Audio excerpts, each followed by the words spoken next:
another absolutely brilliant episode of Rakugo, man.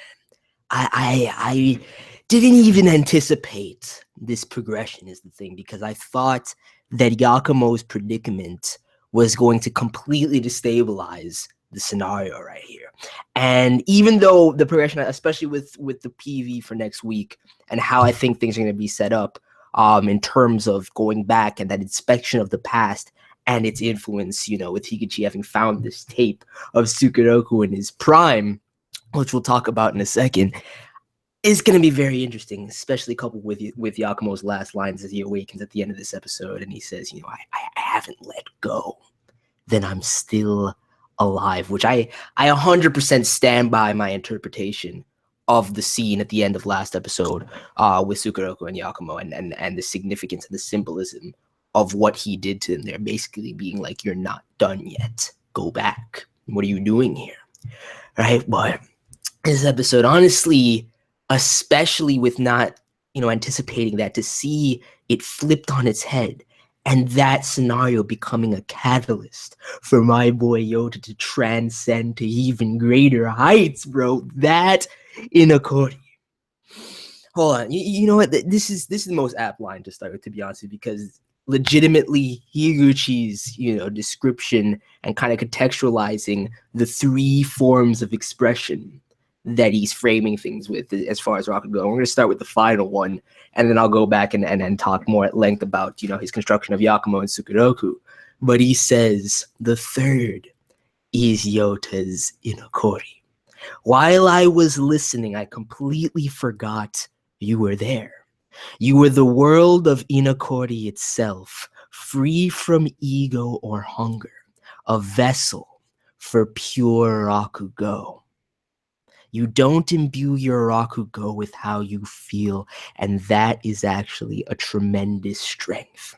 I think that construction and that dialogue, which by far is my favorite line from the episode, hands down, really serves to kind of accentuate what I was thinking as far as this episode is concerned, because the very fact that, and Higuchi echoes that himself, he says that after this, but that's what I had been thinking since the onset of the episode, and hearing Yota's INOKORI, seeing the crowd's reaction to it, seeing that immersion in it, and it being so different from any iteration we've heard of it thus far, in comparison to Yakumo's and Sukeroku's. He truly breathed life into both the character of Saeiji and the story of INOKORI. And he did so under immense emotional strain. You could see it in him from the beginning. But we're going to start back and go through. Bear with me, because there's always going to be a long, in-depth discussion about the Rakugo episode, because I just absolutely adore this series. But Shouwa Genroku Rakugo Shinjuu Sukeroku Futatabi-hen, episode 6. Oh, honestly, and I didn't really even think about the physicality of the state that Yakumo was in.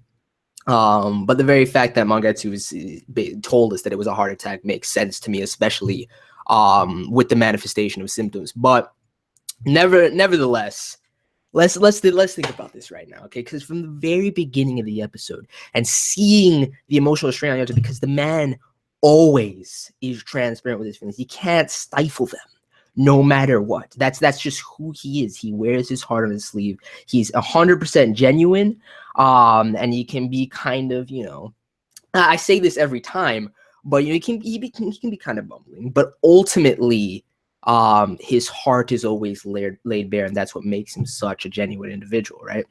And to see him in that moment, I could tell as Yakumo was looking at him, you could see it in his eyes, which is the execution of this, in terms of the camera angles, the facial expressions, and the art. It really brought, this kind of visceral nature to the engagement and the interaction between these characters, especially when Yota looks in Yakumo's eyes, because you see him not able to voice anything, barely hanging on in that moment to consciousness.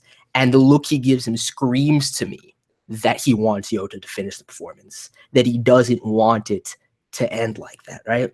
And what does Yota do? He tells Kanasu, I have to stay.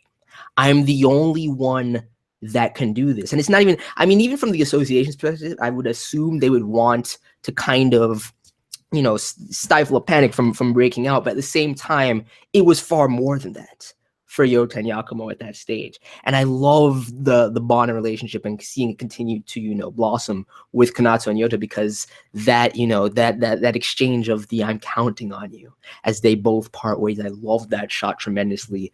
The understanding from Konatsu, which instantly she gets why he has to do this. And the man goes out there and is able to keep his composure while doing the Rakugo of his life, like the one story that is 100% adept. And on top of that, that Yakumo had given him to completely refine his Rakugo, and having spoken to come to that realization that he doesn't want to harbor or imbue his work with his ego, that he doesn't even think about that in the slightest. Instead, it's all about the characters and showcasing the love for the characters and the art to the audience, right? So for him to be able to completely clear out the strain of that moment, the worry and the anxiety that he had for Yakumo, and give this stellar performance that truly encapsulated everything that the character of Saiji stood for in the world of INOKORI, without in the slightest imbuing with any bit of emotion from himself, is an incredible feat, dude. And I had to applaud that. It's even seeing him by the end of it just start to break down, I was like, holy shit, to do that and to do it that well, because there was a slight bit of apprehension in me as well that he would falter, that it would be too much for him to bear in that moment. But no, that's what made that initial scene and that INOKORI performance one of my favorite Rakugo performances thus far. I mean, it's in the top 5. It's in the top 5. It's not I don't know if I put it top 3 just yet, but it's in the top 5, and I'll talk about that in a second. Nevertheless, like, seeing the audience's reaction to that, seeing Higuchi's face during that, it was amazing, and it just kind of hurt me to see him and Matsuda driving over, both of them bawling like, the emotional fools that they are. But he's like, my INOKORI today, I did it really well, but he wasn't able to hear it. And then going forward from that, just Yotaro's resolve throughout the rest of the episode, that firm belief that Yakumo would be okay. I love this character so much. Shinchao is absolutely adorable in that scene as well. But with that said, before I forget, I do want to say this. I am practicing Jugemu as we speak.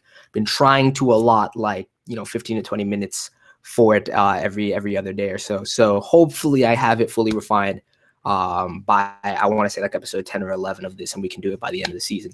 But nevertheless, getting back into the review, let's talk about Mangetsu for a second. Because the man did come through. I wouldn't call him MVP, but the man did come through. If it weren't for his medical prowess, it could have been a much more dire scenario if he didn't act that quickly, if he hadn't been there.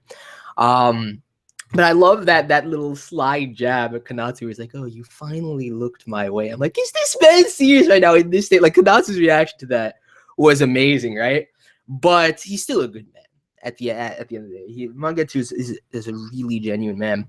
And I love the conversation with Matsuda, which to me, Matsuda just became by far the realest Rakugo critic in this entire verse. And I never really thought about it before. Like, fuck all of the journalists and stuff like that, and people involved with the media that comment on Rakugo, especially that one fool whose name escapes me right now that was trying to berate Yotaro after that whole thing with his past with the Yakuza resurfaced. But Matsuda's been around the greatest masters for years, dude. 2 generations of Yakumos. The man, and I love the analysis of Mangetsu's Rakugo, which I don't even recall ever seeing him perform. Maybe he has, and I just don't remember it. But he's like, I love that dry wit and austere elegance. It's like, the deep commentary from Matsuda. But I just love that banter between him and Mangetsu. And I think that scene did serve to provide a little bit of levity to the weight of the situation that was going on through that time. And then it was a nice transition from the power of INOKORI to the second half of the episode, which was rife with symbolism and a good deal of great dialogue as well, especially with the Higuchi scene. But let's transition into the discussion with the chairman, where he talks about the theater, the government trying to renovate the theater to get it up to code with earthquake protocol and everything like that. And I had this discussion because as soon as he started to kind of discuss it and speak to the character of the theater and of this particular venue, You could see the parallel and the symbolism of not just what it's meant to the performers, to the great masters that have done Rakugo there, but the parallel of the running theme that I've been seeing throughout, especially really trying to play it up in this season with the new generation of Rakugo. But that is Sukeroku's legacy and what Yakumo is entrusting Yotaro with, which is, allowing for the evolution and transition of Rakugo into the new era of entertainment. And I think that using the theater in that way is a great symbolic tool to kind of further that goal and keep that, readily at the forefront of the audience's mind. He's like, the venue's character is second to none. These steps to the stage that many great masters once ascended. It's played host to the joys and sorrows of performers since before I was born. And this atmosphere isn't something you can carry over, which to me, I think a little bit of that there is the indication that no matter what, even if they're able to allow Rakugo to flourish and transition, and you're going to have to, especially with how Higuchi is trying to craft new stories, the role that Yotaro will play in that transition for the next generation is going to change fundamentally, and it's going to lose some of, that classic nature to it that people have wanted generation after generation, and that's going to be replaced by new elements. As long as the heart of it can remain the same, I believe that that's what Sukeroku wanted. I believe that even though Yakumo is resistant to it at this stage, and that goes into his the entirety of his self-loathing and self-hatred and everything like that. But I've talked about that enough at length. I don't want to kind of weigh this review down with rehashing that old subject. But even though he's trying to, as the Shinigami of the Rakugo world at this point, trying to stifle that, deep down, he genuinely wants Yota to succeed in that task and to that extent. So I really like that discussion between the chairman and Yota, because I did think it was great as a symbolic tool to kind of further things on that level as far as the thematic elements of this series are concerned. Going back to Higuchi's dialogue, I already talked about, the third form of expression that he saw in Yota's INOKORI, so I'm not going to rehash that. But I want to talk about, his comments about Yakumo and Sukeroku. He says, the first is Master Yakumo's solid technique, the result of experience and training, but the Rakugo is merely a tool. And I honestly, Higuchi's a lord. As much as, and at this point, I do genuinely trust him, even though I still think that he could have been used as a device to kind of form more contention between Yakumo after the reaction from Yakumo last episode, where Yota actually professed to him how he wanted Yakumo to formulate and how he refused to imbue his ego into INOKORI as he had requested. Based on his reaction to that and his acceptance of that, I don't think the path I foresaw with Higuchi's character is actually come to fruition. He's actually going to be essential in this transition and actually be a positive driving force. But that perception is spot on, because I 100% agree with him to an extent. Yakumo said it himself. It's been something that's the only thing as an art that he's found joy in, because he was able to craft and display his essence. He's done it to further himself, and it's not even a selfish kind of construction. And I wouldn't say it like that, but just as Higuchi says, he uses his technique to express himself, and really that's the only way he's ever found to do so, which is why he has that love-hate relationship with Rakugo. Then he goes to Sukeroku, where he says, the second is the last master Sukeroku. Everything became Sukeroku from start to finish, and that gave his performances the weight of reality. While his range was limited, the things that fit him, that suited him, no one could match his sincerity, which is why, even in earlier episodes, Yota emulating him, it was never going to be of the character and what Sukeroku had established. It is impossible for him to actually embody that, which is why I think the path that Yota has taken to find his own Rakugo at this point and the way he's been able to execute it is perfect for him. Because not only does it mean that he can give life to the characters and pay reverence and homage to the stories themselves in the most pure way possible without imbuing any of himself into it, but he can also appropriate and maintain and carry forth and, basically perpetuate both Yakumo and Sukeroku's styles of Rakugo, and carry that forward, which is what Yakumo wanted him to learn to a certain extent as well. So I think it's really interesting to look at that in the light of Higuchi's construction of both other styles of expression that he sees in Yakumo and in Sukeroku.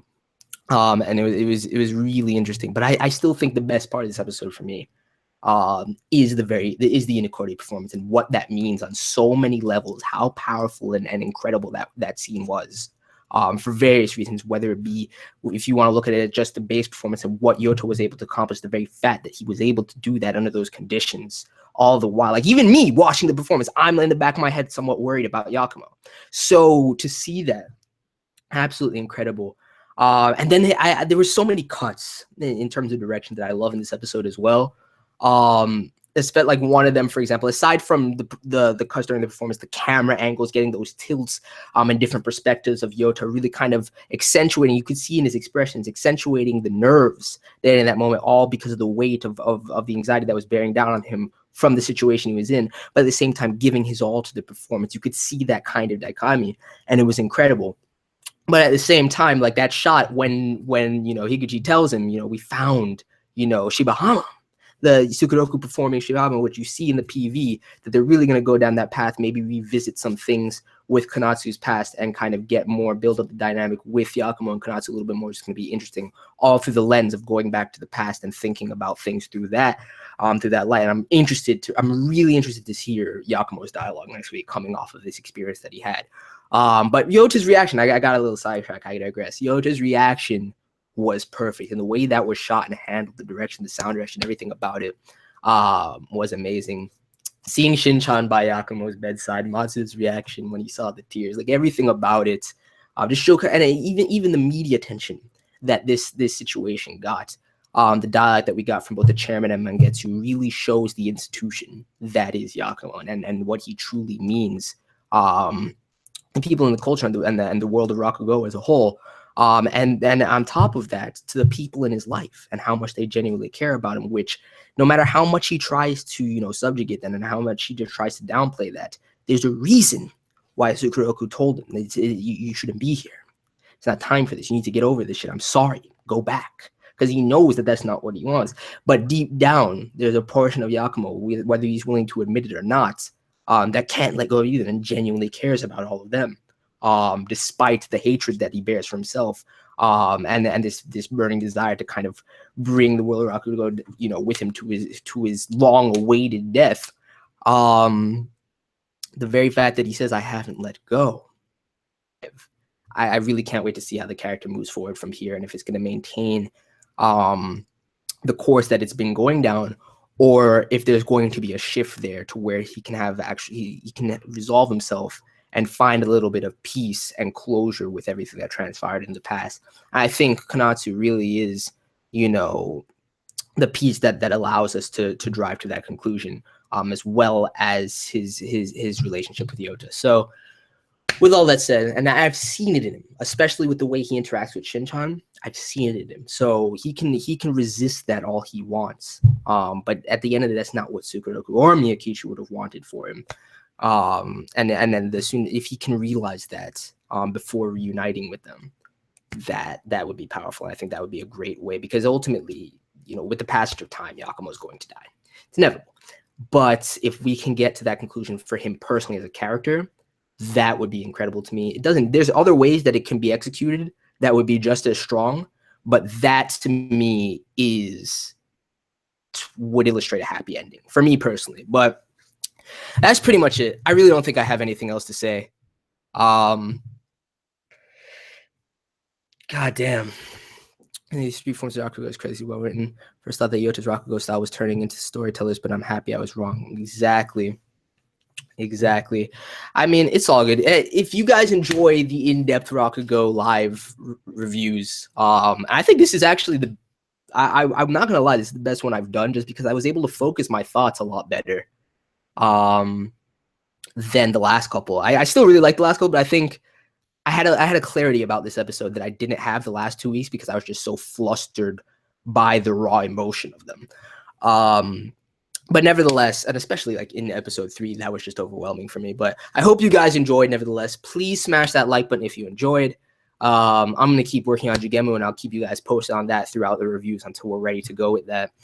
Rakugo is just a brilliant, masterful series, dude. And I really wish more people, you know, it deserves far more praise and attention than it gets, even now. And I really wish more people would get on it. But anyways, thank you guys for coming through. I'm going to get up out of here. Peace.